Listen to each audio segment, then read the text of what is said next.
agradecer a participação de vocês nesses 4 dias de evento. Hoje, então, é dia 4 de fevereiro de 2022. Iniciamos o 4º dia do 8º Congresso de Arquitetura e Construção com Terra no Brasil. A partir de ontem, o Congresso mudou o formato, porque o Terra Brasil, ele mistura prática e teoria. Os 2 dias primeiros que passaram foram muito intensos e demandou muita dedicação da comissão e dos apoios. Aliás, eu gostaria de convidar a comissão aqui na frente, quem está presente, para a gente fazer a foto oficial.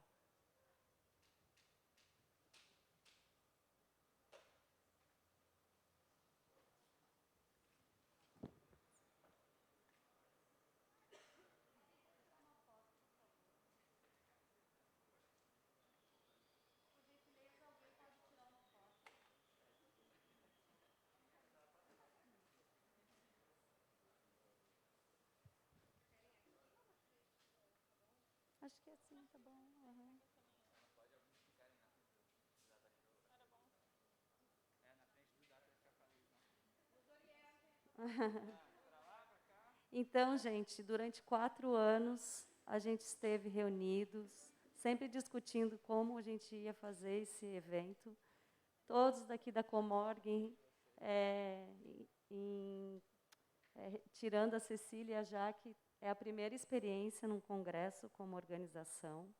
E eu digo a vocês que vocês saíram muito bem. Obrigada, Júlia, Alexandre, Gabriel, Cecília, Jaqueline, Daniela, Beatriz, Leila e os demais que por agora não estão presentes aqui com a gente. Um salve de palmas a todos.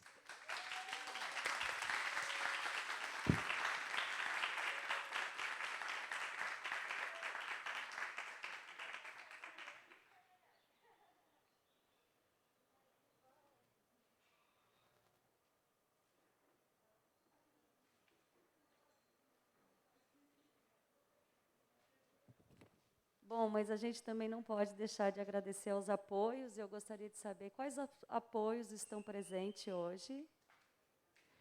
Por favor, Sônia, vem aqui. Você vai representar, então, essa equipe, a Vidaia, essa equipe maravilhosa, que desde dezembro vem preparando toda a parte de oficina, a parte das oficinas do evento. Então, a Vidaia aqui que assumiu a parte toda da ausência da Marcela da Terra, na parte de oficina do mural, e a Sônia, minha querida amiga, que já a gente se conhece há muito tempo e que a gente veio se reencontrar de novo, em torno da Terra. Um salve de palmas para ela.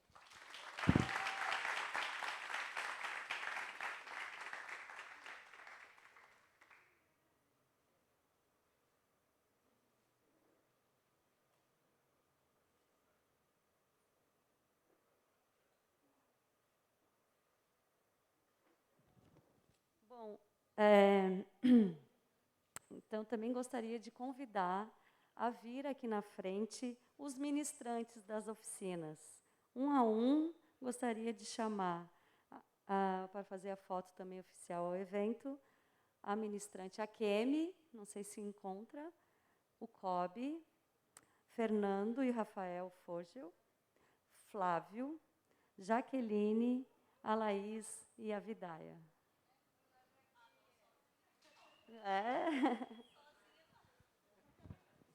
Vocês vão representá-los, então.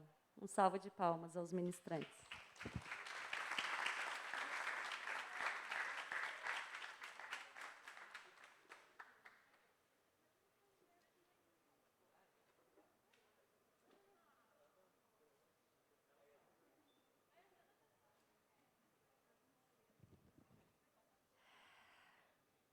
Eu não podia deixar de chamar o pessoal prata da casa, ou melhor, o ouro, que foram os ministrantes representando a região sul, que é a Ana De Carli, o Silvio Santi e o Tuco Parisotto. Vamos fazer uma... Vem cá, Santi. E a Zana, por favor, também. Não, vamos catar o pessoal, já que está com vergonha.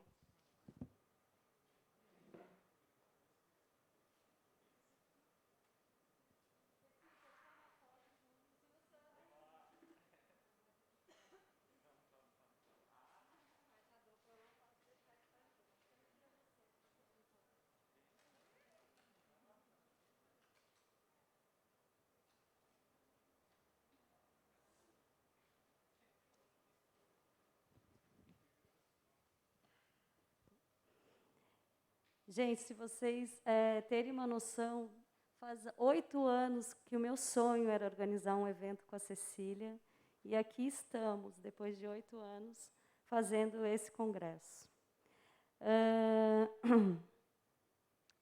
Eu vou começar agora, a gente vai começar agora a fazer a apresentação, né, do nosso convidado para a palestra da manhã, Tomás Lotufo, que também é um conhecido meu, quase 20 anos que a gente está nessa luta.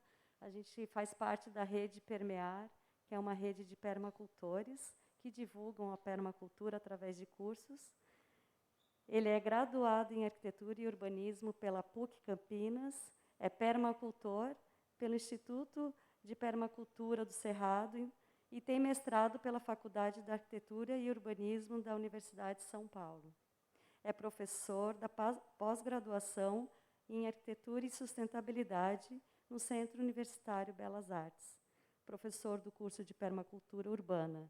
Atua como arquiteto no escritório colaborativo Sem Muros Arquitetura Integrada, onde tem como foco a arquitetura de baixo impacto ambiental e projetos comunitários de impacto social positivo. Muito obrigada. Chamo você à mesa, Tomás.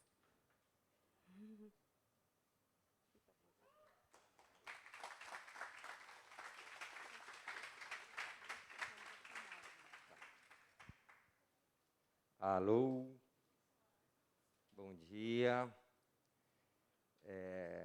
Muito feliz de estar aqui, muito agradecido pela oportunidade, pela abertura, honrado e muito orgulhoso dessa turma que organizou esse evento. Está maravilhoso, é histórico, está integrando diversos saberes, diversas realidades, numa discussão séria, profunda. E Sumara, Cecília, a Vika, a Jaque, toda essa turma da organização. Parabéns, gente. Vocês são maravilhosos. E, bom, eu trouxe aqui uma apresentação, vou fazer uma abordagem de uma realidade de um arquiteto, mas que tem muita afinidade com bioconstrução. Já me vi como bioconstrutor, atualmente eu acho que eu sou um bioconstrutor muito sem vergonha, então não posso me chamar de bioconstrutor. Então é a realidade de um arquiteto. Deixa eu ver se vai funcionar o mouse aqui. Oba! Bom, eu quero trazer um pouco o que tem me orientado, nos orientado. Eu faço parte do Sem Muros Arquitetura Integrada, que é um coletivo de arquitetos e arquitetas. São 7 pessoas, depois eu vou mostrar eles e elas. Como o pensamento arquitetônico vem acontecendo. Outro dia eu estava retomando uma frase da Bíblia, Gênesis, alguma coisa assim, e é aquela que fala, olha, com suor você come seu pão e planta tal, e do pó você veio e para o pó você voltará, né? E então é desse pó que eu vim. Um dia eu era estudante de arquitetura e a gente adorava construir forno de pizza, né? Com barro. É impressionante assim como isso interfere no nosso ser, o barro, o pó, né? Então, que bom que em algum momento o pó chegou em mim e no pó eu fiquei. Porque a gente vai compreendendo uma série de coisas que no início é só fazer. Você faz, você faz, você faz. Depois você começa a pensar naquilo que você faz. Eu também tive um privilégio gigante de estudar numa faculdade que tinha canteiro experimental. Mas um canteiro experimental oficial, assim, uma coisa definida. Aqui é um canteiro experimental, aqui é um espaço pedagógico para aprender arquitetura construindo, né? A gente tem muito pouco disso, e onde eu estudei, na PUC de Campinas, não tem mais um lugar assim definido. Olha, esse espaço. Na arquitetura da USP tem, por exemplo. Então, é uma bandeira, né? Aqui existe muita gente que defende essa bandeira. O Fernando Minto, por exemplo, ele escreveu o trabalho de conclusão de curso, o mestrado, o doutorado, falando sobre isso, né? Então, assim, isso é uma bandeira. Eu tive o privilégio de aprender arquitetura num território como esse. Também tive o privilégio de me envolver com o movimento estudantil, e no movimento estudantil, a nossa defesa era sair dos muros da universidade. Então, esse exemplo é um evento que a gente organizou, é o EREA, né, com o Encontro Regional e tal, e a gente foi para um bairro mais vulnerável de Campinas e foi por a mão na massa. 2.000 estudantes colocando a mão na massa ao mesmo tempo. Imaginem o que é isso. Imaginem como isso fica incorporado dentro da gente. Como é que a gente carrega essa mensagem para o resto da vida, né? Então, esse pó, ele vai se solidificando, vai ficando perto de algo como um adobe, uma taipa, não sei. Mais um privilégio, eu moro numa casa de cupinzeiro, que foi meu pai que projetou. Então, eu tenho um privilégio familiar. Meu pai é um cabeçudo da arquitetura, ele fez com os estudantes aqui da UFSC, há muito tempo atrás, aquele arco, né? Foi uma oficina. E aí foi engraçado, quando eu comecei a pirar com permacultura, permacultura e tal, ele falou, então vamos fazer uma casa de cupinzeiro no sítio? E aí a gente fez essa casa que ele projetou, e aí alugou tal, e hoje eu moro nela, né? Não resisti. A gente testando o cupinzeiro, a gente ficava serrando, tinha um monte de cupinzeiro no sítio, um monte. Perder de vista, assim, aquele uso do solo, né? Não sei se o Gilson está aqui, o Jaime, que, né, agricultores, aquele uso do solo completamente equivocado. Então, cupinzeiro para todo lado. E aí a gente tirou esses cupinzeiros do pasto e fez tijolo. No começo a gente tentou serrar, porque a nossa cabeça ela é reta, né? Não é reta, mas ela pensa reto, ela foi formada, né? E aí a gente ficava passando serrote para deixar ele reto. A gente viu que ia ser uma loucura. Aí usou o cupinzeiro na forma natural dele, e aí, pedra sobre pedra, fomos construindo a casa. Na época, mil medos, né? E meu pai também, ele trouxe uma coisa legal, que eu queria assentar o tijolo com barro, lógico. Mas era uma coisa muito inovadora, assim. Meu pai falou, não, vamos uma coisa de cada vez, né? Isso foi em 2002, eu acho. Então, argamassa é de cimentaria, mas completamente desnecessário. E ela é cupinzeiro da fundação, a tudo, não tem pilar.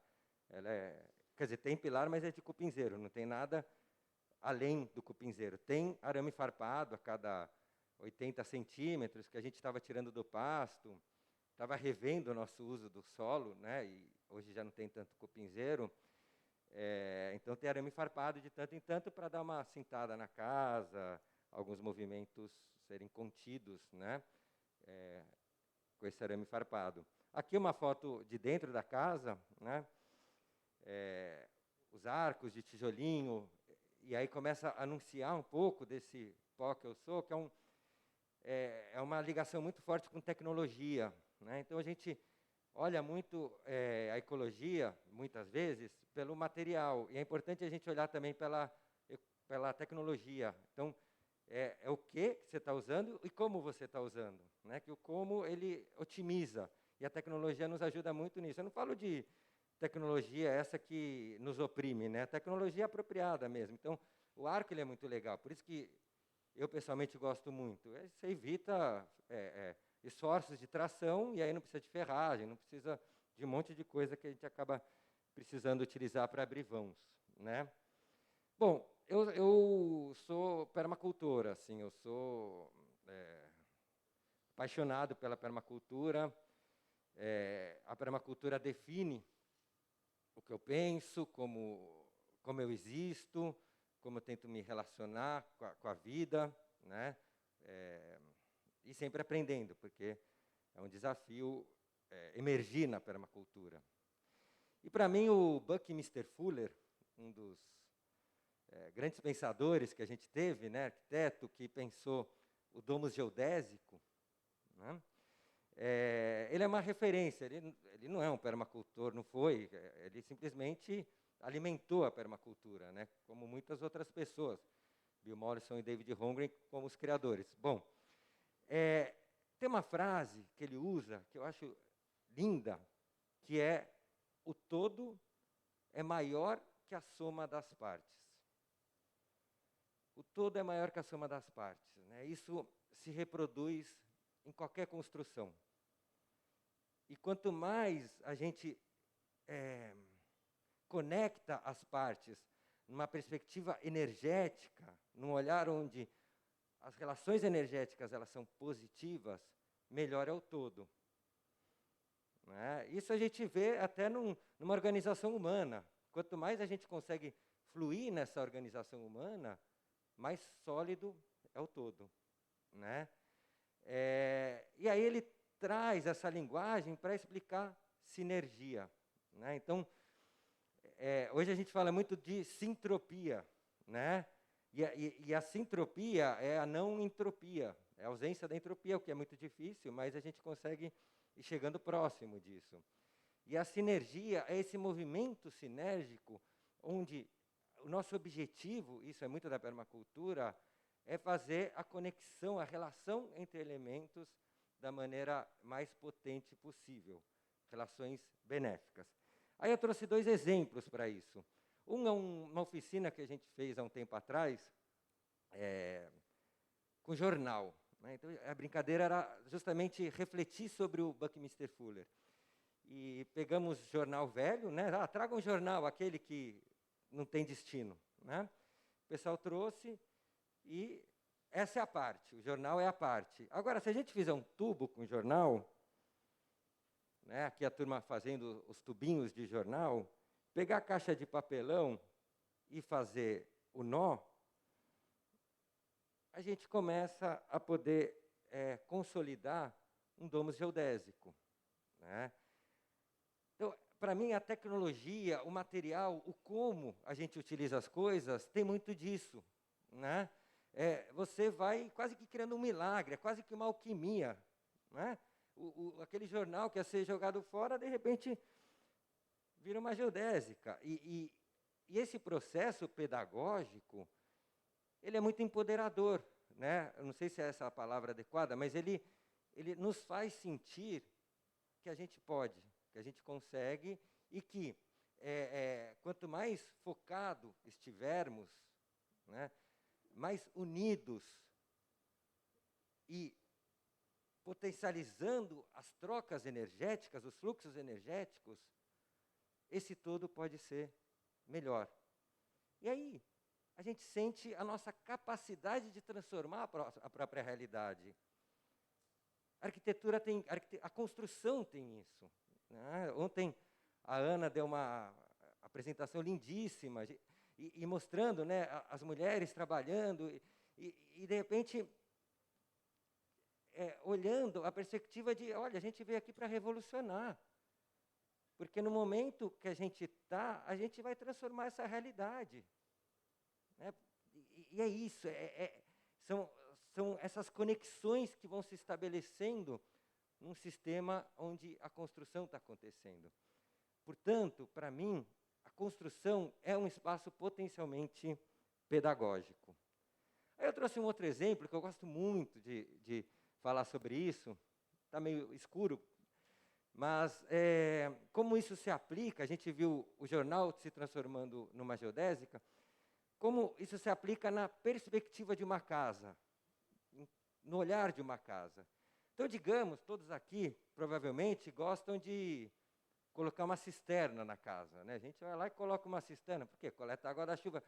É algo extremamente óbvio, né? Pensando em termos ecológicos, ou não. Legal, mas Como é que a gente atribui à cisterna essa perspectiva das conexões energéticas que podem ser potencializadas a partir da ligação de elementos? Vamos ver. Então, assim, a cisterna, quando ela é só uma cisterna, ela é só uma cisterna. Então, assim, um tanque cheio de água da chuva, ele é só isso, não é mais que isso. Por quê? Porque é uma energia acumulada que não está em processo. Aí vem uma outra coisa interessante.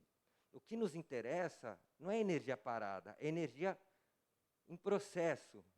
A natureza da água e da energia é fluxo.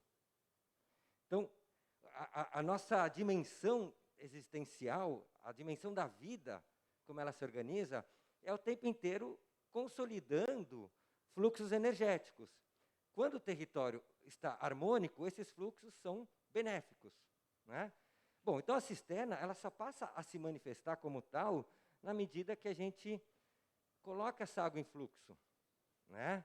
E quando essa água ela é utilizada, ela entra no sistema, agora a gente começa a olhar o sistema como um organismo vivo, aí sim ela é uma cisterna, ela se manifestou, ela passou a existir.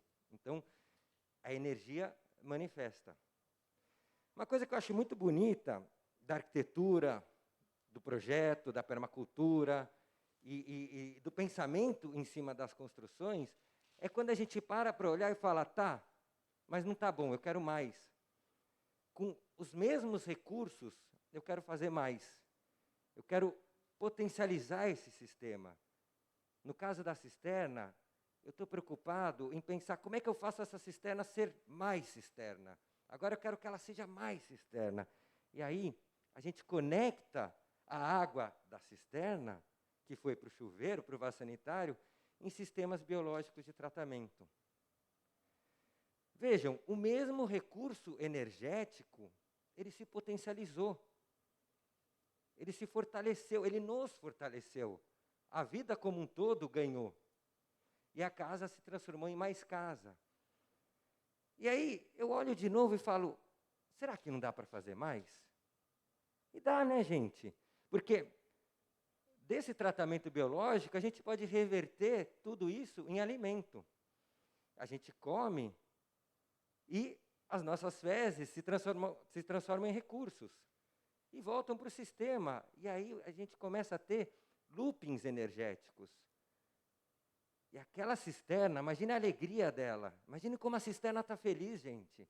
Eu sou mais cisterna, olha tudo que eu consigo fazer. Esse foco ele é muito importante e tem a ver com essa questão da permacultura, que são as conexões, que está muito além de quantas coisas a gente está organizando, mas está na qualidade dessa organização, de como eu dou qualidade ao sistema. E a energia vai se potencializando, a vida vai ganhando, o sistema vai melhorando. Agora entrou o passarinho, entraram os micro-organismos, o passarinho fez cocô, plantou uma árvore, a gente começa a olhar para a casa, e a casa tem uma abundância de recursos a partir de um único elemento energético, que é a água da cisterna. Não aumentamos a quantidade de energia, o volume dela é o mesmo. O que a gente aumentou foi a qualidade da energia e destinou caminhos adequados para ela, para que ela, de um elemento para outro, fosse da melhor maneira possível. Quando um não quer mais, ela sai como uma espécie de resíduo, ela chega no outro como recurso. Essa realidade, que na permacultura chamamos de zona 0, depois zona 1 e assim por diante, né, faz com que esse sistema abundante, vivo, potente, ele comece a ter um excedente. E aí esse excedente, tem um cara da permacultura que eu sou apaixonado, que é o Pete Webb. Ele fala assim, você dá, ele é australiano, né? Você dá essa energia com sotaque, assim. Então, esse excedente a gente dá, né? Toma, pega ele. E com essa energia, o sistema vizinho começa a desenvolver um fluxo energético.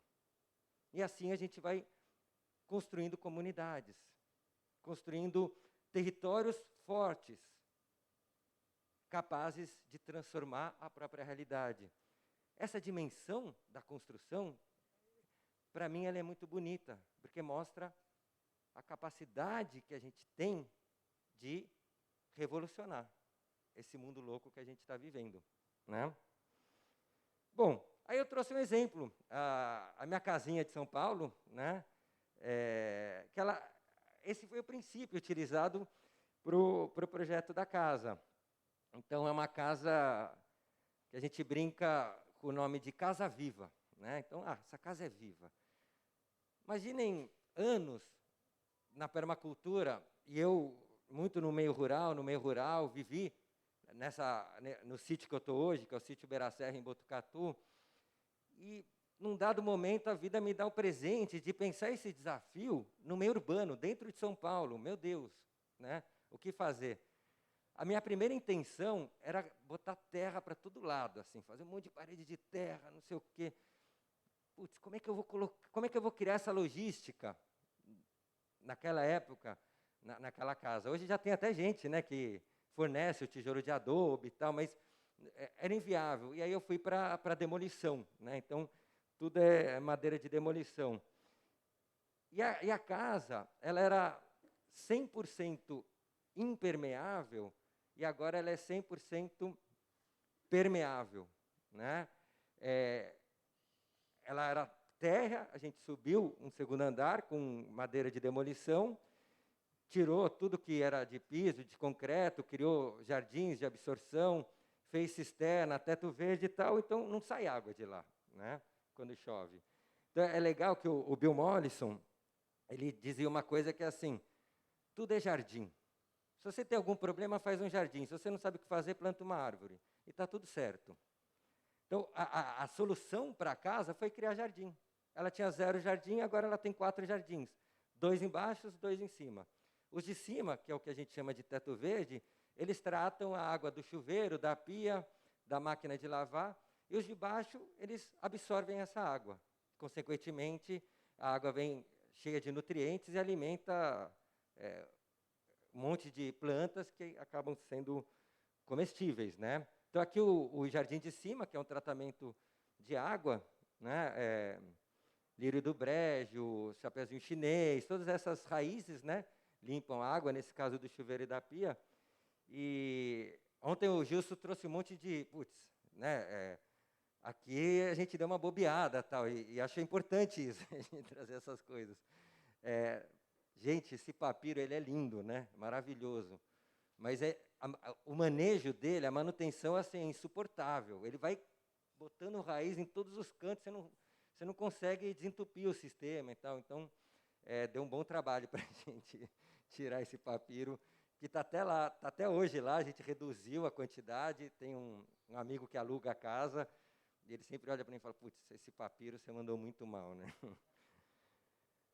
Essa é a água que sai, né? Então, toma um banho lá, gostoso e tal, e a água limpa, né? O Jaime trouxe ontem, né, os fenômenos da microbiologia no solo, tal, as raízes, tudo aquilo vai depurando a água e ela fica assim, está tudo certo, né? A gente que complicou a nossa vida. A vida, ela pode ser mais simples e deve. Agora, um pouco do processo construtivo, né? Então, vigas de demolição, que a gente tirou da cobertura original da casa e aproveitou. Assoalho de casas que foram demolidas, IP, né? Então, as casas são demolidas, tem no piso IP. Gente, IP. E aí a gente, compra esse IP, né? Então, ela é parede dupla de IP. Essa é a minha conta bancária, né? Esse monte de madeira maravilhosa, assim, espetáculo isso. O Lucas falou isso da casa dele, que eu achei bem legal. Assim, olha, a herança para o meu filho é essa madeira aí. Depois ele pode desmontar, fazer uma casa não sei aonde. A madeira tem muito disso, né? Aí a coisa era lixar e depois passar uma cera de carnaúba e está tudo bem.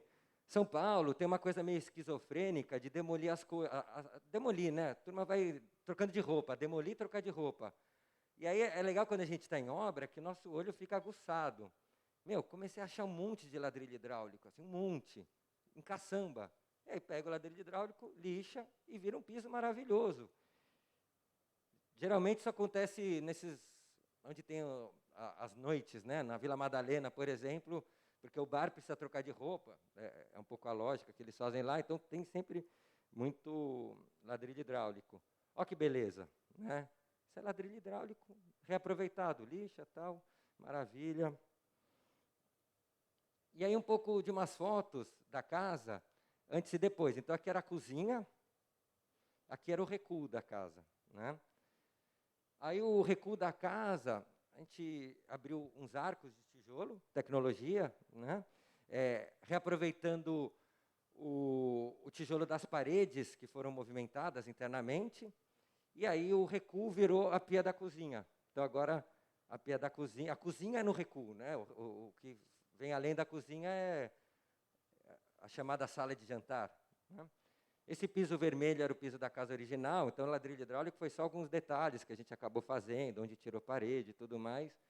Aí tem um fogão a lenha dentro da casa, mais uma vez, a conversa do Jaime ontem, né? Tudo começa com fogão a lenha, eu super me identifiquei, e é legal, né? Porque o fogão a lenha, ele presta 1000 funções, ele aquece o ambiente, aquece a água,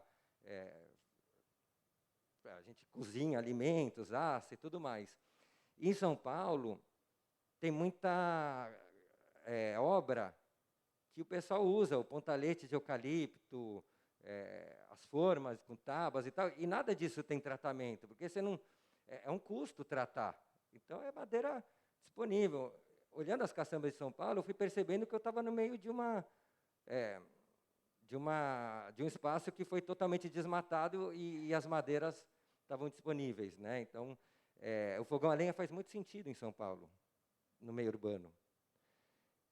Aqui, a gente chegava na casa, primeira vez, né, o Chaves foi o que recebeu a gente, televisão, né? Então, expulsamos Chaves, a TV, e aí um escritorinho para trabalhar, mais um arco de tijolo. A escada, uma tecnologia do meu pai, que putz, é maravilhosa. É que nem pegar uma parede de tijolo e girar ela, né? Torcer ela. E aí fica um monte de degrauzinho, assim. E aí cada 3 você faz um. Cada 3 você faz um, porque 3 tijolinhos empilhados vai dar, com argamassa, vai dar 17. Então cada 3 você puxa, depois você... Então essa parede girada, ela é a estrutura da escada. E depois você só preenche, que nem está sendo feito aqui, para fazer... não, aqui está fazendo a parede girando. Depois, a cada 3 virou um. E aí vira uma escada muito bonita. Eu acho que eu não trouxe a foto dela por baixo, assim, é muito, muito bonita. Aqui o antes e depois também, a entrada da casa, expulsamos o carro. E aí plantamos, fizemos um círculo de bananeiras para pegar a água tratada da máquina de lavar.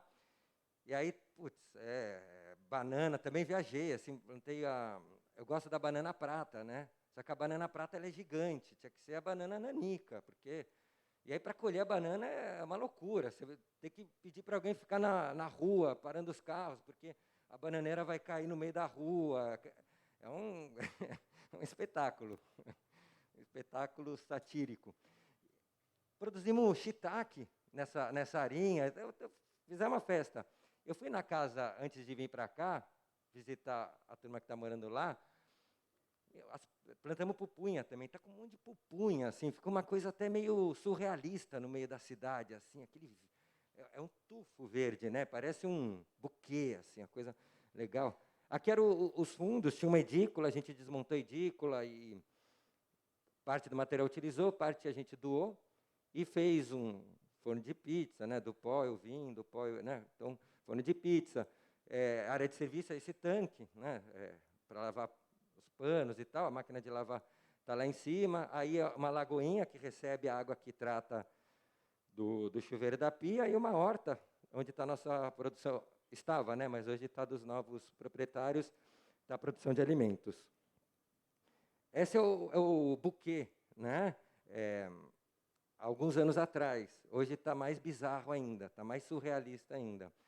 Então, essa casa é um exemplo que eu acho bem interessante, assim. A parte de baixo a gente não fez nada, só fez a parte de cima externamente. Internamente tiramos um monte de parede, fizemos aquilo que vocês viram. Outro exemplo que eu gosto bastante, eu estava esperando o Gabriel chegar para mostrar uma obra que ele fez junto com o Eliésio e outros parceiros muito bacana. Aqui em Morretes, no Paraná, fizemos uma estrutura de permacultural dentro de um parque privado, que é o Ecoa Parque, né? E é um lugar maravilhoso, é uma das maiores áreas privadas de Mata Atlântica do Brasil. E a proprietária, para poder manter essa Mata Atlântica, ela transformou num grande parque. E aí tinha essa clareira com uma cocheira, algumas edificações, e ela pediu o desenvolvimento de um projeto onde, nesse espaço, seriam realizadas atividades práticas, pedagógicas, um canteiro experimental e permaculturais, produção de alimento e tal, para o visitante. Então, o visitante ele deixa de ser aquele passivo que fica olhando e vai lá fazer tijolo de adobe, mexer com bambu, fazer mil coisas, né? Então, essa era a estrutura que tinha. E essa casinha aqui, a gente sugeriu tirar a cobertura e refazer uma estrutura de bambu. Depois vocês vão ver que é essa que o Gabriel Peck participou, né? E aí, aqui está a parte da entrada, que é o receptivo, essa estrutura de bambu. Aqui eram as cocheiras também, a gente só tirou a cobertura. O material da cobertura foi feito um galinheiro. Fizemos um esqueleto de madeira com bambu, e aí deu um novo uso para o espaço. E aqui a casa viveiro, que eu vou mostrar para vocês. E tudo está conectado, bem na lógica da permacultura, né? Os fluxos energéticos, o composto, o alimento, a galinha, tudo mais. Olha lá a obra do Gabriel aqui. Olha que coisa maravilhosa, né? Era uma casinha que o pessoal fez para construir uma rodovia ali e ler planta, tal, né? O antigo proprietário era engenheiro de rodovias. E aí ele se apegou à casinha e levou para o lado das cocheiras e deixou lá com eternite. A gente tirou a cobertura e lixou a parede. Só que antigamente, qualquer madeirinha era uma super madeira e era embuia.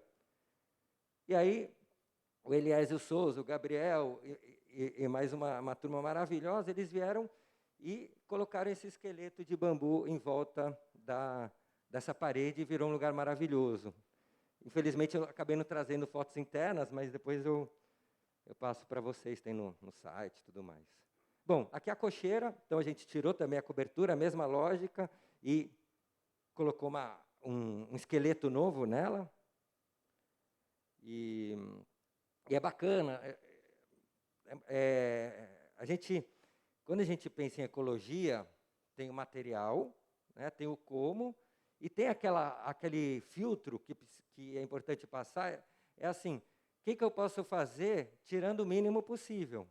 Então, esse retrofit, né, que dá para fazer em muitos casos, ele é super importante, porque a estrutura está lá, não precisa fazer uma fundação nova, vamos pensar a partir do que é. É como pensar num solo a partir do que ele é, não querer transformar o solo. E entender que esse solo vai produzir alimentos. O que vai mudar é a tua interação com ele, a tua relação com ele. A parte de baixo é uma parte mais do fazer, do físico, e a parte de cima do espiritual. Então tem esses dois pesos. A parte de baixo já era alvenaria, está como era, e a parte de cima o bambu Filostax aurea, né, que é aquele cana da Índia. E aí a construção a execução da obra foi feita pelo Lúcio Ventania, o Iberê, que é filho dele, toda uma equipe do Ser Bambu. E a parte de cima ficou assim, com o bambu cana da Índia. Tratamento maçarico. E por que a gente escolheu essa tecnologia? Tanto a obra que o Gabriel participou, quanto essa com o Lúcio e equipe e tudo mais. Porque lá tem muito bambu, nessa região do Paraná. E o pessoal que trabalha com artesanato, trabalha com esse bambu, o Filostax aurea. Eles fazem mesa, cadeira, luminária. A mesma técnica para mesa, cadeira e luminária pode ser utilizada para fazer uma grande edificação.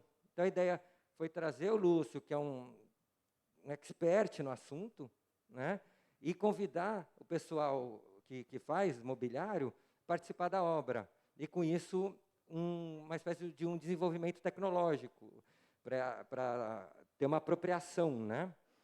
Então, algumas fotos da obra. A lógica dela são pórticos, né? A parte que seriam os pilares treliçado, a viga, uma viga composta com 5 varas, e são 24 peças iguais, elas se repetem.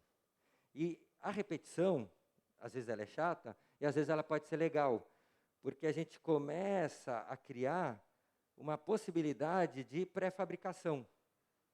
A industrialização, ela é bastante impactante, né? Tem que ser muito bem pensada a industrialização. As fabriquetas, elas são importantes, que elas podem acontecer em sistemas cooperativos, em pequena escala, regionais, cidades pequenas, né? Então, a ideia foi pensar muito tecnologicamente na pré-fabricação. E aqui o ateliê do Ser Bambu, e eles fazendo as pecinhas ali. Então, 24 peças iguais, colocaram no caminhãozinho e levaram para a obra. Com uma equipe de 5, 10 pessoas, você faz uma fabriqueta de componentes de bambu, e a pessoa te liga e fala, olha, eu quero 10 pilares, 20 vigas, você pode fazer o pilar desse jeito, daquele. Então, é uma possibilidade de tecnologia apropriada bem interessante, no meu ver. Na época, existia um desafio de engenharia. Então, esse é o teste de carga, botijão de gás cheio, né? Daí você consegue o peso necessário para ver se vai funcionar. Então, lá no ateliê do Ser Bambu também, os botijões pendurados, funciona, vão para a obra. E a obra foi feita em 15 dias, o esqueleto, né? Foi colocado em 15 dias, porque ele já veio pré-fabricado. As fotos foram tiradas pelo Lúcio, ele é um poeta, não sei se vocês acompanham a figura, né? É um poeta. E assim ficou. A parte de baixo, onde o cavalo antigamente colocava a cabeça, agora somos nós que colocamos a cabeça para fora, e aí é o espaço do ateliê prático, em cima a parte mais de um espaço livre para diversas atividades, né? Esse é o espaço A telha utilizada, ela é de tubo de pasta de dente picado e prensado. Ontem, não sei se foi o Jaime que trouxe, que eles usaram aquela Tetra Pak, e que começou a desmanchar, acho que foi o Gilson, começou a desmanchar e tal. Eu também não conheço muitos casos bem-sucedidos de Tetra Pak, e essa de tubo de pasta de dente, dependendo do fabricante, eu já vi bons resultados. Esse caso é um caso que não deu problema, né? Já se passaram 7 anos e ainda não deu problema, né? Então, já dá para dizer que, nesse caso, deu certo. Beiral. Eu gosto muito de beiral, né? Quando a gente trabalha com a estrutura, que pode ser uma estrutura biológica, as intempéries podem complicar essa estrutura. E aí, como é muito bacana que o Lucas está aqui, eu fui visitar a casa dele, que é a Casa Bambuzal lá, e ela não tem beiral. Mas por que ela não tem beiral? Porque ele usou uma tecnologia que não deixa o calor entrar, e é um material, que é o policarbonato, que não vai ter problema com as intempéries. E aí, por dentro, ele trabalhou o pau a pique, né? Então, é tudo uma questão muito do desenho dialogar adequadamente com o contexto, né? Agora, com bambu para fora, ou a terra para fora, é chapéu, né, gente? E aí, nós, do Sem Muros, a gente se diverte desenhando beiral, porque daí aqueles beirais de 2 metros, 2,5 metros, 3, e vira varanda, é super bacana trabalhar nessa lógica. Do lado desse pavilhão de oficinas, tem o galinheiro, tem a horta, aí o cocô da galinha vai para uma composteira que está dentro do galinheiro, a horta alimenta a galinha, e aí tem todo esse ciclo, e tem uma casa, que é uma casa com uma cozinha, daí o excedente da cozinha vai para a galinha, o que da horta não for para a cozinha vai para a galinha, então tem todo um sisteminha, numa unidade de 20 por 20, 400 metros quadrados, com uma reflexão, como é que poderia ser uma vida com uma certa autonomia num terreno de 400 metros quadrados. Então, é uma experiência tentando refletir sobre isso. Mas não mora ninguém na casinha, então a gente fez uma casa conceitual. Aqui são umas fotos que mostram o conjunto, né? Tem um teto verde no galinheiro, todo o madeiramento, toda a estrutura do galinheiro era a cobertura desse pavilhão de oficinas, a horta, e aqui a casa viveiro. Mais uma experiência tecnológica que a gente vem fazendo, que é o uso a terra sempre, tá, gente? A terra já é o padrão, né? Aí tem as estruturas, que às vezes não é da terra, tal, que a gente tem brincado com essas coisas, o bambu, tal. Aqui, caibro. O caibro é uma madeira que, quando você vai numa demolição, tem muita disponibilidade de caibro. O pessoal quer a viga, o assoalho, então, e ele é fininho, né? Então, você consegue trabalhar, que a madeira não precisa ficar gigantesca para você tirar o caibro. E hoje já tem gente plantando madeira, né? A cadeia produtiva da madeira, não essa da floresta, a cadeia produtiva, que não precisa do tratamento que é dado com arsênico no eucalipto e tal, é uma cadeia produtiva. O mogno africano, o cedro australiano e algumas nativas, você não precisa esperar a árvore ficar gigantesca para tirar as peças. Você pode trabalhar com peças mais finas, mais esbeltas. Então, a Casa Viveiro tem um pouco essa lógica. Como desenvolver um trabalho com essa madeira, o caibro, né? Então, tudo é feito de caibro. E é uma brincadeira a casa. Por que brincadeira? Eu falei que era conceitual. É a casa do futuro, gente. A casa do futuro vai ser um viveiro, porque todos teremos que ser plantadores de árvore. Ou a gente planta árvore, ou acabou, tchau, um abraço. Toda a energia que faz a vida se movimentar, ela vem das árvores, fazendo fotossíntese, né? E aí tem toda a questão de ciclo de água, solo, fauna e tudo mais. Então, assim, em algum momento, a gente ainda não chegou nesse acordo mundial, né? Mas em algum momento o mundo vai ter que falar, agora todo mundo planta árvore, 10 árvores por dia, vamos lá. E aí, para fazer isso, para a gente criar essa logística, eu estou falando de futuro, tá, gente? O futuro bem próximo e que vai ser assim, não é apertar botão e abrir as coisas, falar bom dia, aí alguém começa a fazer massagem, mexer o braço e as luzes acendem e apagam. Isso aí não vai ter isso, não vai ter energia para esse futuro. O futuro vai ser low-tech, né? Então, a casa do futuro, ela vai ter um programa. A gente trabalha com programa, né? Banheiro, sala, cozinha, tal, viveiro. Toda casa vai ter que ter viveiro. Para nós, de um país tropical, isso é muito bom, porque o viveiro é um elemento bioclimático. Então, a gente, nessa casa, a gente tem um viveiro em cima, que é onde seria um quarto, banheiro e tudo mais, e um viveiro ao lado da cozinha. Por que ao lado da cozinha? Porque o excedente da cozinha vira composto e vai para o viveiro. As sementes que saem da cozinha vão para o viveiro. Então, e aí, o viveiro ele trabalha bioclimaticamente para refrescar o ar da cozinha, da sala, depois dos quartos. Então, ele é um elemento bioclimático. E é nessa parte de cima, no projeto, porque não vai morar ninguém, então está lá só exposto, tal, a ideia, um banheiro seco, e as fezes do banheiro seco caem dentro do viveiro, ao lado da cozinha. Então, isso é um incômodo maravilhoso, né? Porque, imagine, você está lá cozinhando e imaginando que tem alguém lá em cima fazendo cocô e o cocô está caindo do lado da cozinha, mas não, está num lugar estanque, sem entrada de ar, está virando composto, está tudo certo, né? Mas é o sistema de proximidades, né? Relação, não tem cheiro, é uma maravilha. Tem um banheiro seco ali no laboratório, né, Lucas? Então aqui tudo caibro, pré-fabricação também, as tesourinhas de caibro, o piso de caibro, viga vagão, pilar de caibro, e parede de caibro. Então, a parede é uma grande viga treliçada.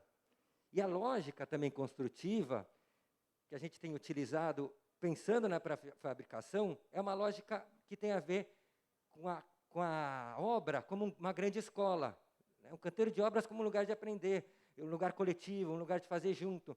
A pré-fabricação é muito boa, porque a gente divide em grupos, cada grupo faz uma peça e tal, e depois todo mundo junto monta, né? Como eram construídas as casas aqui na região sul, né, os mutirões e tudo mais. Então, tem toda essa lógica. Aqui a produção do pilar, da parede.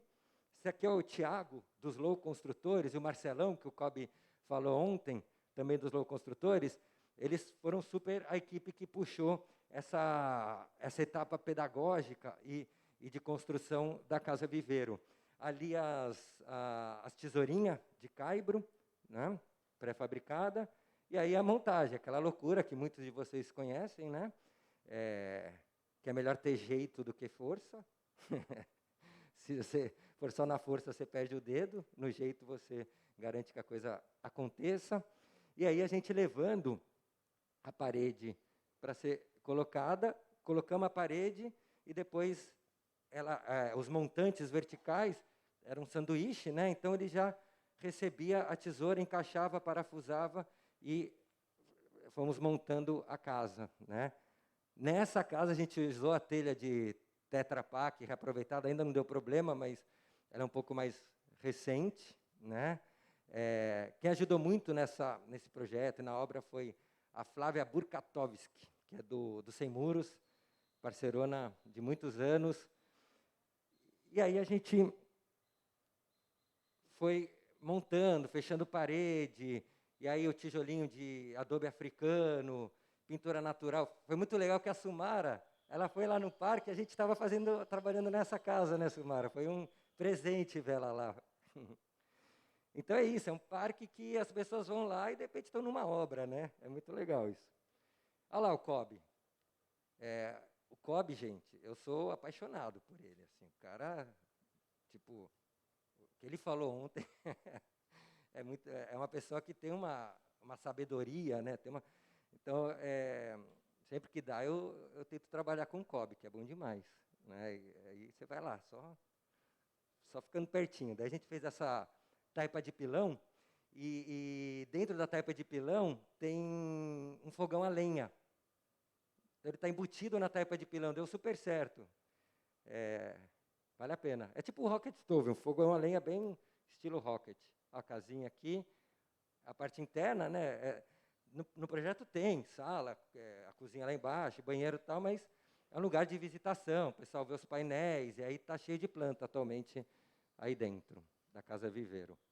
Bom, um elemento que eu acho que é fundamental, eu trouxe para vocês 2 elementos que constituem, para mim, um tripé, né?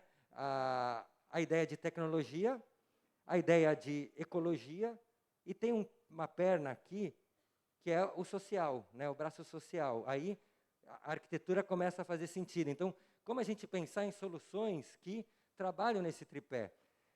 Para isso, eu trouxe um exemplo de um trabalho marcante, muito marcante na minha vida, num assentamento rural no Mato Grosso.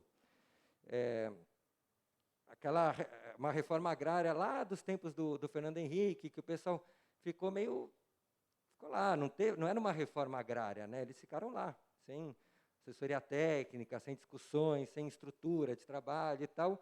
E aí eles começaram a se resolver por conta, e uma ONG, Instituto Centro Vida, foi contribuindo em alguns processos. Foi daí que me convidaram para construir com eles, né, aqui a Agrovila, construir com eles uma lojinha, né, porque o pessoal tem vários produtos e eles fornecem para municípios que estão distantes, e eles queriam ter uma lojinha lá para os vendedores verem as opções de produto que eles têm e também para o pessoal que fosse lá visitar. Então, a gente fez um workshop para construir a loja. E aí rolou uma coisa bem interessante, acho que agora é a sessão técnica, bem interessante, porque eles queriam fazer de super adobe, né? O super adobe, um deles tinha feito um curso no IPEC, o outro tinha visto um vídeo não sei aonde, e eles, super adobe. E aí então vamos procurar os sacos de ráfia e tal. E a gente não encontrava saco de ráfia na região, né? Não tinha. E aí, gente, não dá para fazer com super adobe, né? A gente não está achando. Daí a gente fez, tudo era reunião, discussão e tal. É verdade, vamos pensar numa outra técnica. Tá, então não vamos construir a loja, vamos construir uma casinha de semente pequenininha para cada parede ser de uma técnica, e aí, a partir desse exercício pedagógico, a gente definir qual matéria-prima vai ser utilizada na loja. Foi muito bacana, que daí descobrimos 3 elementos. A terra perfeita lá, não precisava colocar areia, não precisava fazer nada, terra perfeita. Palha de arroz, que eles são produtores de arroz, e tem toda a coisa da sílica, o arroz é maravilhoso. E madeira. E a madeira é uma história meio trágica, que tem um cemitério de madeira lá perto. A gente compra, né, madeira certificada e tal, mas geralmente agora a certificação desandou, mas não FSC, a certificação IBAMA, tal, geralmente a turma tira mais do que pode, e tira aonde não pode. Então, quando chega a fiscalização, eles mandam as madeiras que não são tão nobres para um tal de cemitério. Jogam lá para, quando o fiscal vê, ver que está tudo em ordem. Então, tinha muita madeira dessas do cemitério. E a gente fez esse workshop, pisa barro, mistura com palha de arroz, e projeta. Chegamos nesse projeto, são 2 paraboloides hiperbólicas, utilizando ripa, né? Que daí a ripa era muito abundante nesse lugar, no cemitério, então com essa torção da superfície, você consegue fazer com que a ripa trabalhe melhor. Aí fizemos tijolo de adobe, rapidinho, estava seco pra caramba, 3 dias já dava para colocar o tijolo na parede, o que é uma exceção, né? Pelo menos uma semana. Argamassa a mesma do adobe, a cobertura com os sarrafinhos, né? Não é uma ripa fininha, é um sarrafo de 2,5, assim, não é tão ripa assim. Na cobertura a gente colocou terra e palha de arroz, que era o que tinha, madeira, terra e palha de arroz, e depois uma capa de ferro-cimento para proteger da chuva. E é bacana também essa coisa de pensar a obra de uma maneira segura, acessível, para poder envolver todo mundo, né? Não ter uma exclusão pela dificuldade de acesso. Fizemos painéis de taipa leve, que mistura serragem, é uma taipa que vai um pouquinho de cimento, serragem e terra arenosa, né? Aqui a turma montando os painéis. Nos painéis a gente já colocou as janelas, então é bacana, porque daí você já é um pouco de pré-fabricação também. O assentamento é grande, 400 famílias, e aí é a associação. Então a ideia é que na associação você tem ferramentas, você tem ponto de tomada. Então a ideia foi pensar um pouco na pré-fabricação para poder fazer as casas distantes. Você monta tudo na associação e leva para os lotes que não têm acesso a todo esse instrumental, né? Pau a pique, é bom demais, né? E aí, vocês viram as mulheres aqui, né? Muitas mulheres participando. A cobertura com a palha, o ferro-cimento. Então, assim ficou a casa de semente, né? Um carnaval de técnicas, né? E aí, gente, é um negócio que, acho que eu vou falar disso para o resto da minha vida, que marcou minha vida, né? A ideia era, 6 meses depois, me chamarem para fazer a tal da loja. E eles nunca mais me ligaram, nunca mais, né? E eu acho isso maravilhoso. Por quê? Quer dizer, dá aquela coisinha, putz, lá a gente ia para o rio, tomava banho, se pintava de argila, música toda noite e tal. É divertido. Mas a única mensagem que eu recebi deles foi esse jornalzinho comunitário, né? Contando que a casa do agricultor já está de pé. Então, eles fizeram a lojinha, por conta própria, né? Esquece, Tomás, deixa o Tomás para lá. Isso é maravilhoso, porque a ficha que me caiu no dia que isso aconteceu, e eu arrepio, não tem jeito, a ficha que me caiu, que quando a gente trabalha com essas tecnologias apropriadas, apropriada de apropriável, eu pego ela para mim, é minha, tá? Agora não é mais tua, agora é minha. Essas tecnologias apropriáveis, elas são muito legais em muitos trabalhos que a gente acaba desenvolvendo no Sem Muros, a casa de uma pessoa, a casa de outra, mas a gente tem recurso, tal, é muito legal, é muito importante, mas é necessário aonde não tem recurso, é necessário, não tem outro caminho, você precisa utilizar o recurso que você tem, você não tem grana, você precisa utilizar o recurso que você tem. Então, esse desenvolvimento de um pensamento onde Todo o sistema produtivo, ele serve para qualquer realidade social, ele é fundamental. Não tem um desenho, uma tecnologia pensada para quem está cheio da grana ou para quem não tem grana. Não, a gente tem que pensar numa tecnologia que seja transversal. E essa discussão que a gente está tendo aqui, nesse congresso maravilhoso, tem muito a ver com isso, né? Soluções transversais para 100% das pessoas. Fora o que vem junto, né? Vem diversão, vem saúde, né? Isso é saúde, gente. Você pegar uma tinta, estava acontecendo aqui, né? Na oficina de pintura natural, turma passando a tinta no corpo, assim. Pega um látex e passa no corpo. Pelo amor de Deus. Com qual a idade que um pintor tem que parar de trabalhar porque está tendo problema pulmonar? Né? Quantos pintores e pintoras morreram, provavelmente, nesse Covid porque o pulmão já estava fraquinho? Como é que a gente pinta uma parede com algo que é tóxico? Né? Então, é saudável, faz muito sentido. Então, é necessário. Não é legal, é necessário. Bom, eu tinha deixado o celular aqui para acompanhar meu tempo. Qualquer coisa a turma me acelera aqui. Bom, aqui acho que é o último projeto assim, desses de casa. Eu vou mostrar 2 exemplos de coisas que estão acontecendo agora. Né? Essa casa em Ubatuba é uma casa em bambu. Quem está fazendo a construção é o Bruno Salles com a equipe que ele trabalha. Né?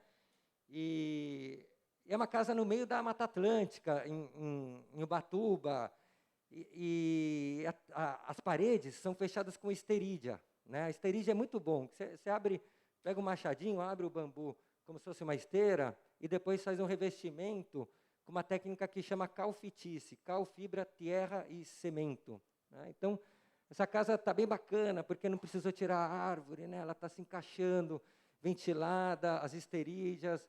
O bambu que está sendo utilizado é o asper, e às vezes a gente chama ele de gigante, mas o pessoal uma vez me deu uma bronca e falou, não, é o asper, tudo bem, então é o asper. E aí uma casa bacana, aqui a parede, né, com a esterígia do banheiro, e depois entrou um tadelacte. Né. Aqui a casinha no meio da floresta, está rolando assim, ela está em fase de conclusão. O Bruno já está naquele, putz, precisa acabar essa obra, mas eu acho que lá na frente a gente vai olhar e falar, puxa, que bacana, né? Que momento importante, né? Nos nossos caminhares. E aqui é um outro exemplo que acabou de rolar, que é muito legal porque ele leva para o lado tecnológico, já não é bioconstrução. Mas tem o como, e o como, para mim, ele tem muito do ecológico. Né? O Marcelo Rosenbaum e Terry Tuma fizeram um projeto lá em Canoanã, onde o Rosenbaum ganhou uns prêmios e tal. Agora eles estão fazendo um projeto de um refeitório. E aí, no projeto, a parte externa são muxarabis feitas com tijolinho. Né? Só que a parede lá tem 45 metros de comprimento e não podia encostar na cobertura, solta. E aí eles me pediram uma consultoria para pensar sobre essa parede. Né?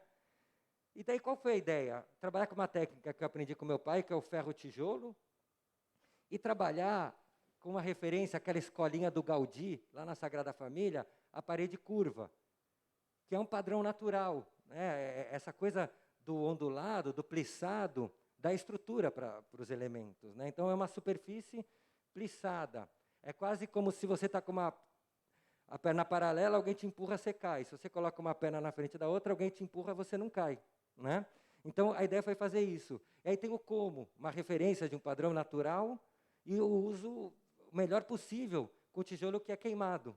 Né? Mas é o melhor possível, você está aproveitando da melhor maneira possível. E por dentro, eles queriam uns painéis retos, daí encosta na cobertura, então dava para fazer. E aí a gente fez essa trama, né, para sombrear, porque é em Tocantins a obra. Mas essa obra que vocês estão vendo foi feita em Campinas, uma sala de aula da Fundação Bradesco, foi feita como um protótipo. Vamos testar as tecnologias aqui para ver se aplica lá, né? Então, aqui a parede curva, né, essa coisa ondulada, e a parede interna, os muxarabis que fazem todo o sombreamento do refeitório. E ela não encosta na cobertura. Olha que bonito que ficou. E aí a construtora, imagina, o Bradesco, a construtora é uma construtora gigante, chama Inova, tal. Todo mundo me cercando, assim, isso aí vai cair, isso aí vai cair. Meu Deus do céu, cara, isso vai cair. E aí eu chamei o Iopanã, falei, o Iopanã é um baita de um engenheiro, e é aqueles que pegam as roubadas, né? Todas as roubadas ele pega. Iopanã, salva a gente. Eu, Marcelo, a turma do Terra e Turma, a Adriana, trabalha com o Marcelo, sócia. E aí o Iopanã entrou no grupo, né? E aí ele fez o cálculo. E aí, via cálculo, ele provou que funcionava. Eu, ufa, né? Agora podemos provar. Só que o pessoal da Inova e do Bradesco contrataram a Falcon Bauer para fazer o teste de carga, né? Então, agora vamos ver se o vento, se um carro que bater, vai fazer com que a coisa dê certo.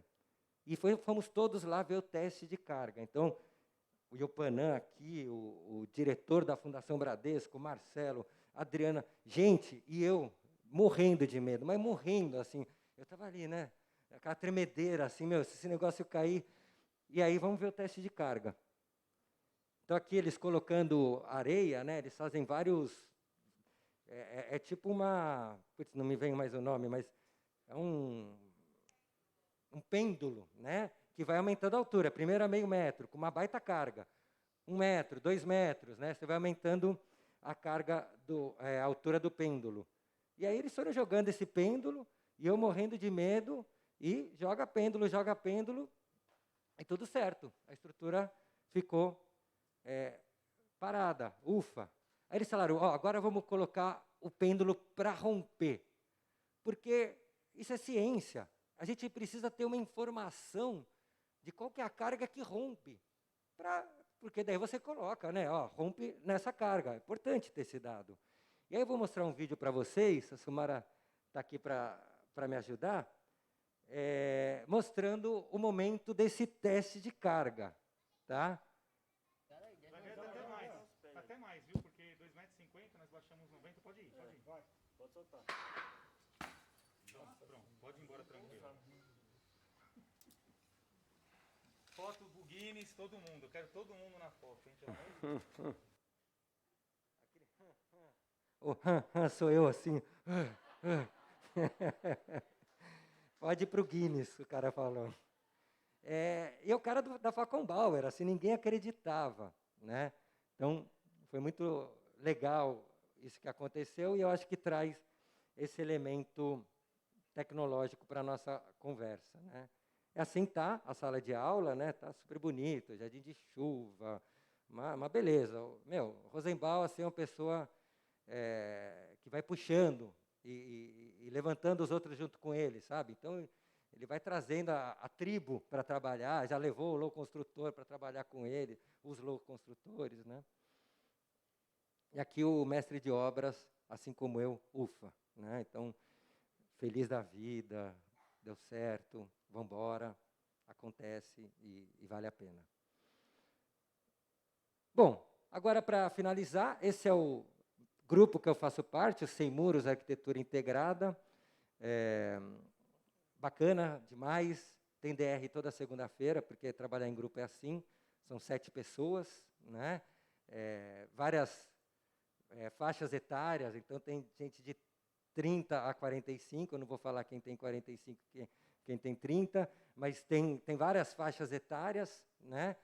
Mas é o máximo, a gente faz as coisas junto, a gente adora fazer as coisas junto, e a gente tem como premissa de trabalho a permacultura, que a gente sempre parte do contexto para daí definir o conceito e aí, finalmente, o projeto. Você conhece de algum lugar essa ideia, né, Sumara? Que veio das nossas discussões de formação de professores de permacultura, que a Suzana Maringoni nos orientava nisso. E aí um exemplo, não sei se a Babette está aqui, a gente fez um curso online e projetou uma casa ao longo do curso, uma tiny house, né? Então, é muito legal em Botucatu, onde eu moro, não no sítio onde eu moro, na beira da Cuesta, e a gente fez um design permacultural e definiu também o local da casa, fez todo essa análise contextual, né? Então, aqui está o design, a situação, depois o projeto, como é que ia ficar e tal, para daí entender essa coisa da casa. Mas tudo isso foi feito meio ao longo de um curso, as discussões, tal, o linear está na apresentação, mas foi completamente maluco o processo, mas foi muito bacana. Cada módulo do curso a gente discutia uma etapa da casa, né? A materialidade, sistemas de água, bioclimático. Então, aqui a área, e aí o design para a área, e o local onde vai ficar a casa. Feio, né? Isso é Botucatu, sejam bem-vindos. E aí o material, aqui o curso. Cadê a Babette? Deve estar por aqui. Ó, o Jorge Timmerman ali no cantinho, parceiraço. Hoje eu estou indo para a casa dele, uma referência para mim na permacultura. Aí a gente convidou ele para dar a primeira aula, ele nunca mais foi embora do curso. Ficava lá junto, dando palpite, foi muito bom, deu muita beleza para o curso, né? E aí a matéria é o cedro australiano, tem um amigo plantando no sul de Minas, não, no norte de Minas, e ele plantou a cada 5 metros. Daí, depois de 10 anos, precisa tirar, raliar, e aí ficar a cada 10 metros a madeira, né? Para aumentar o fuste, engrossar e tal. Então, é uma madeira que eles mandam para queima. A gente falou, não, dá para a gente quer essa madeira. Dá não, a gente comprou. Só que ele falou, ó, só dá para usar peças de no máximo 2,20, porque senão ela torce, porque ela ainda é jovem. A gente falou, tá bom, então a gente trabalha só com 2,20 e protege a madeira, porque ela está mais fraca, é uma madeira de 10 anos, não de 20. Então aqui a retirada da madeira, foi tudo documentado, né? O transporte virou um monte de sarrafo de tábua de 2,20, a maquete, né?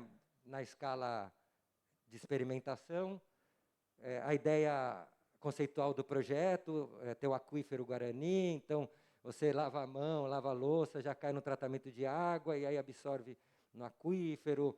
Ela tem um desenho de formigueiro para fazer toda a parte de saída de calor e tudo mais. E aí a gente foi para a escala 1:10, né? Então, primeiro a maquete, 1:50, se eu não me engano, aqui 1:10, vamos testar as cargas, os esforços, os encaixes, né? Então, esse lugar da experimentação, da prototipação, ele é fundamental para trabalhar com as tecnologias que a gente está buscando trabalhar, né? E aí tem essa coisa, né? Criança participando da montagem da maquete. Então, tinha um pequeno aqui andando por aqui, assim, é tão bonito, né? A gente vê que é possível incluir as crianças nos processos, então tudo tem a ver, né? É um sistema integral. Aqui o São Noel, aí a gente foi desenvolver alguns encaixes dessas madeiras, e em Botucatu, eu fui pesquisando e tal, descobri o São Noel, que é um cara que faz carroceria de caminhão, e ele fazia as casas de madeira na ferrovia de Botucatu antigamente. E aí ficamos lá no São Noel, trabalhando as madeiras, discutindo encaixe e tudo mais. Esse território também de saberes é muito importante a gente levantar. E aí fizemos o teste na escala 1:1, né? Então aqui está o cedro australiano, chegou lá no sítio, aqui está no sítio onde eu moro, no sítio Beira Serra. E a gente começou a preparar as peças, montar, né, para ver se aquilo que foi pensado nas escalas anteriores funcionava, e um pouco do projeto. Então as pias para fora, logo é o giral tradicional no Acre. Já vi casas indígenas com giral, né? A pia fica para fora, cai a água, fica as galinhas tomando água. No caso, a gente colocou um jardim para poder tratar a água. E aí, fechamento com pau a pique e alguma coisa com lambri dessa madeira também. A estrutura de cobertura, a ideia de pré-fabricação, modulação, para poder fazer em curso, fazer coletivamente. A cobertura, reaproveitamento dessas telhas trapezoidal, que agora tem fechado as obras, e tal, daí ela aquece, ela está distante do forro, cria um aquecimento, convecção, e por cima da casa tem uma chaminé para sair o ar quente, né? Então, o forro, que está distante da cobertura, a chaminé, a estrutura, o pau a pique, madeira e tudo mais, né? Plantinha, mezanino, e aí todas as relações bioclimáticas, essa que eu estou comentando com vocês, as questões de água. Acho que meu tempo deu, né? Tá, eu vou... depois eu vou mostrar rapidinho, só umas fotos, só para vocês verem uma coisa de caibro que está rolando, mas não vou nem comentar, para a gente poder encerrar. Então, cisterna, sistema de água, e não sei, tudo, né? E aqui os renders, o mezanino, pau a pique, os lambris, e a equipe de trabalho, né? Com o modelinho na escala 1:1. Esse aqui é uma construção em Brasília, em parceria com a Arquinatura, que tem o Sérgio Pamplona, grande permacultor, e uma equipe construindo de bioconstrutores e bioconstrutoras, Pollen Lab, o Routier, que é o mestre de obras, o Thales, a Raíssa, viga vagão de bambu pré-fabricado, usando bambu como se fosse o tensor, né? Levando a tração, adobe, grandes beirais, e a casinha de caibro, que eu falei que eu só vou passar para vocês verem o que está rolando nesse exato momento. É uma casa antiga, feita em 2007, com taipa de pilão, tijolo de demolição e tudo mais. E aí, eles ficaram tão felizes com a casa que agora chamaram a gente para fazer um chalezinho, né? E aí o chalé, ele é 100% não, desculpa. Ele tem muito caibro de demolição, na mesma lógica. O pau a pique, quem vai fazer vai ser a Mariana, né, que está trabalhando com a Vanessa, inclusive. E a Mariana já está dando um show ali, fez uma reunião com o engenheiro ficou de cara, aquela coisa que a Ana falou, né? Os comentários e tal. Aí a casinha em obra, os caibros de demolição, a casa antiga, o chalezinho, e aqui terá terá o pop. E para fechar, está chegando o Canteiro Móvel, que é nosso projeto novo. A gente conseguiu um recurso para uma campanha de financiamento coletivo, e o projeto para esse ano é fazer esse canteiro móvel, um trailer equipado com materiais pedagógicos, ferramenta, para poder, com esse equipamento, conseguir fortalecer o nosso braço social, que é fundamental. Obrigado, gente. Eu vou deixar aqui o contato.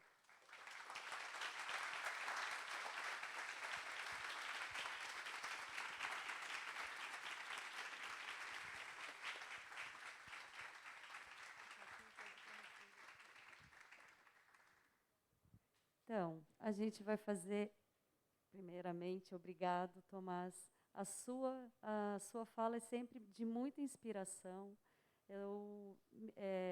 É fonte para o meu trabalho. E você sempre traz essa singeleza nos seus trabalhos e nos mostra que o simples é mais belo, né? Esse cuidado com as nossas árvores é fundamental. E quando a gente fala de construção com terra, realmente a gente tem que associar muito a todo esse ciclo da natureza, que é a água, né, o ar.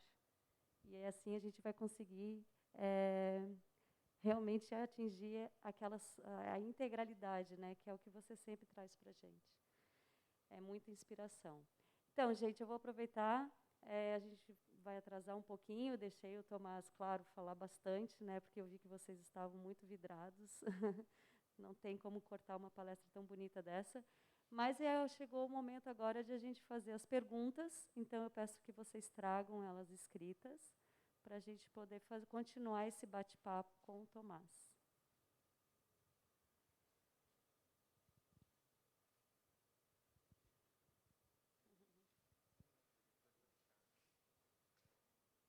Não, Alguém tem alguma pergunta?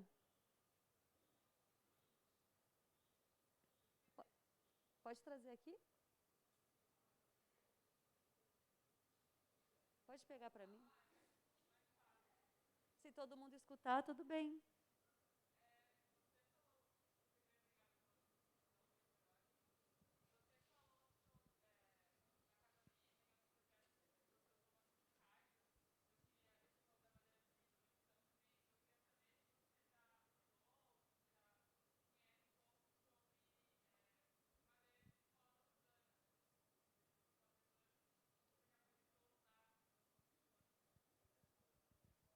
Poda urbana, né?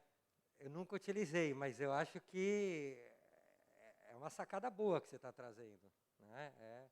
É bem viável, é a mesma lógica.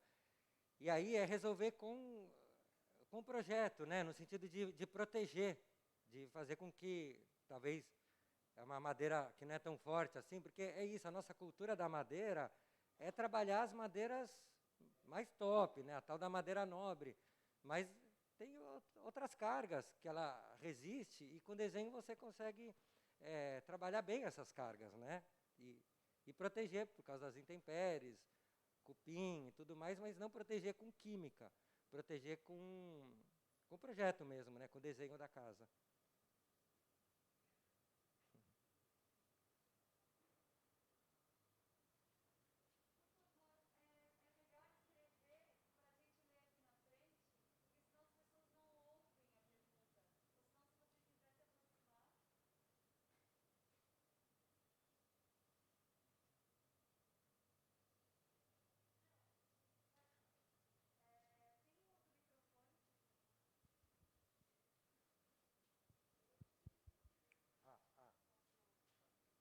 Tá desligado. Tá sem som aqui, né? O microfone está sem som. Oi? Acho que foi, né? Muito obrigada pela palestra, Tomás, muito bom. Pelos projetos que você mostrou, dá para ver que existe uma intencionalidade muito grande no projeto e que os desenhos eles têm um diálogo grande com essa construção ecológica, com o canteiro. Eu queria que você comentasse um pouco mais sobre o desenho, sobre o projeto. Então, se vocês têm desenho específico para o canteiro, como funciona esse projeto na atuação de vocês? Bela pergunta. Eu acho que assim, um desafio que nós estamos enfrentando, a gente acabou focando muito no projeto, nesse momento, por isso que eu até trouxe que não posso mais me chamar de um bioconstrutor, né? Já fui. Muito mais no projeto do que na obra. O que, por um lado, é legal, porque você acaba precisando entrar numa dimensão de quem vai construir, que é aquela dimensão da resistência, e, putz, não, isso não dá certo.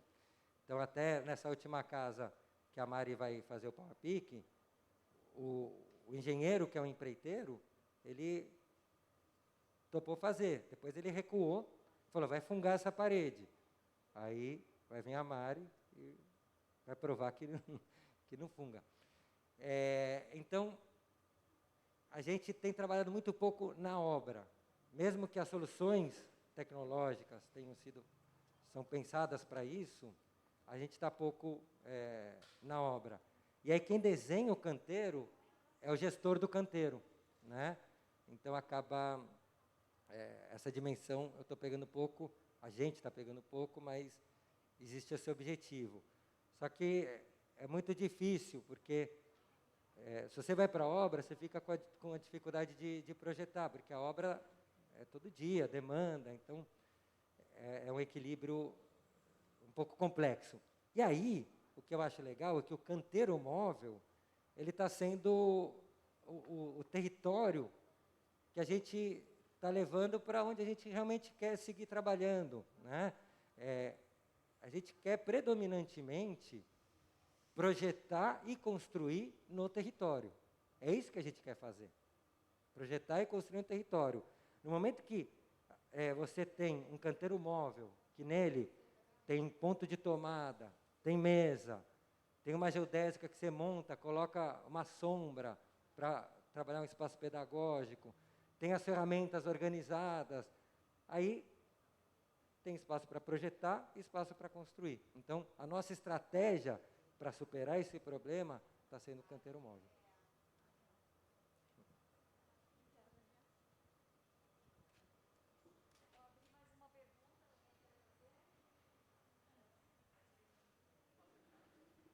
Alô? Depois a gente vai dar mais o Fernando e depois a gente vai encerrar para poder fazer a pausa e começar as sessões técnicas, tá bom, pessoal?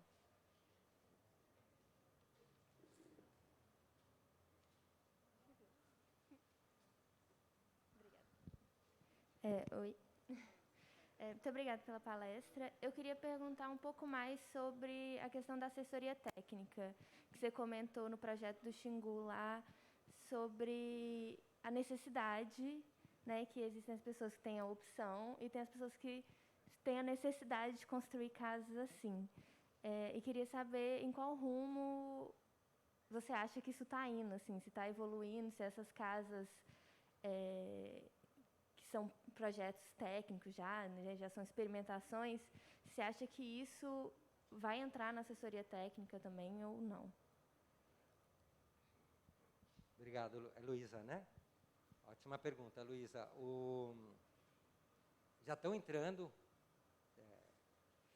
essas tecnologias em assessoria técnica, inclusive o Fernando Minto, quando ele fazia parte da usina, né, que é uma assessoria técnica muito antiga, que faz um trabalho muito bom, eles chegaram a fazer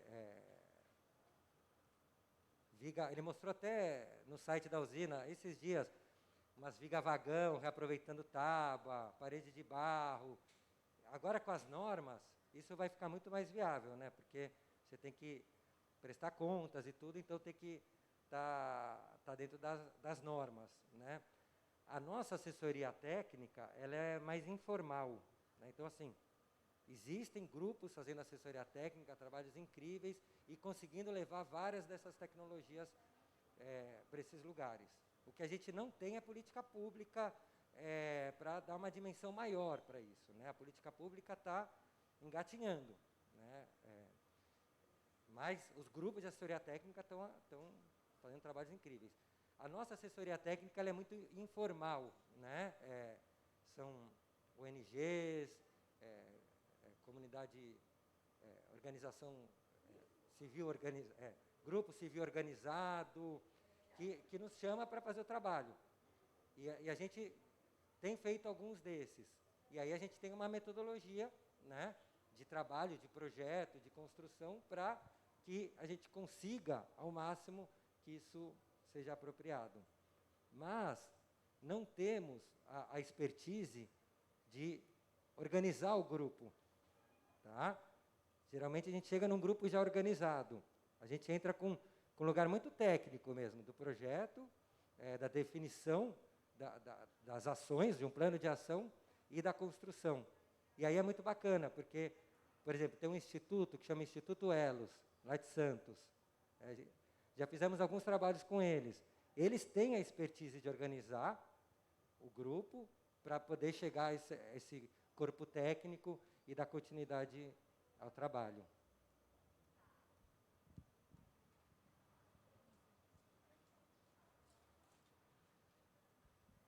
Oi, Tomás, beleza? A minha pergunta é num sentido de talvez uma reflexão, assim, mas como que você vê, assim, também por experiência, né, pensar a questão do urbano, do rural, de planejamento urbano, que acaba sendo uma dimensão que a gente trabalha pouco quando a gente está trabalhando com a técnica construtiva, projeto de uma edificação, mas por trás, de algum modo, a gente sempre tem um pensamento de como isso pode transformar o todo de uma forma mais ampla, assim. E é mais para te ouvir também pensar nessa escala, assim, porque eu estou trabalhando, estudando nessa linha de como trazer esse tipo de pensamento, né, de processos coletivos, mas para uma escala um pouco mais ampla, que envolve até tomada de decisões, assim, num nível estratégico, às vezes regional, ou de planejamento até como plano diretor, assim, né? Tipo, entrar, como a gente pode, e de alguma forma uma reflexão nossa, assim, né? Como é que a gente pode levar essa forma de trabalho que a gente vivencia, numa escala pequena, mas para processos de planejamento, de discussão, que sejam mais amplos, assim, se tem alguma experiência nesse sentido também. Legal. Bem profunda a pergunta, muito boa, né? Bom, a assessoria técnica é um caminho, né? Existe a usina, por exemplo, eles constroem em escala, trabalham com grandes cooperativas, né? E isso acaba favorecendo também a consolidação de uma cooperativa. Então, tem vários projetos da usina que, na implementação do canteiro de obras, inicia-se um processo de cooperativismo para daí conseguir ter uma ação mais potente, né? O outro lado, eu acho que é a universidade. Então, da experiência que eu tenho, no meu mestrado, eu pesquisei um grupo que chama Rural Studio. É um grupo que atua no Alabama, Estados Unidos, e numa área bem pobre do Alabama, eles tentam, por meio dos processos pedagógicos de ensino, extensão e pesquisa, pensar em modelos de habitação para aquela região, né? Então, imagina que todo ano eles fazem um protótipo habitacional, todo ano. Esse protótipo habitacional mora gente, então eles não fazem para ficar dentro de uma universidade, eles fazem fora. Então, eles levam a universidade para fora, né? E como eu pesquisei eles, eu vi que tudo que eles fazem, eles registram para que isso se transforme em política pública.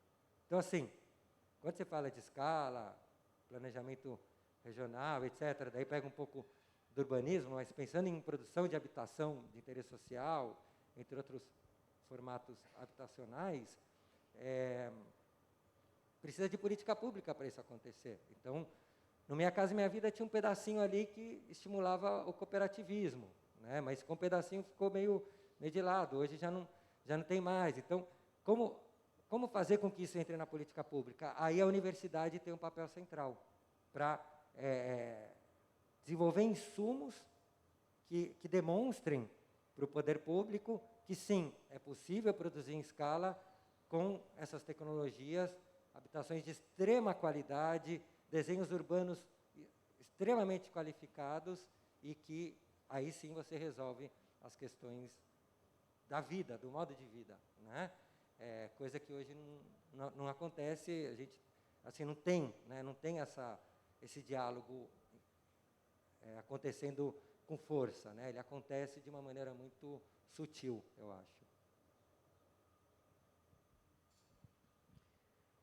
Então, gente, a gente vai dar como encerrada essa palestra. Obrigada novamente, Tomás, pela participação.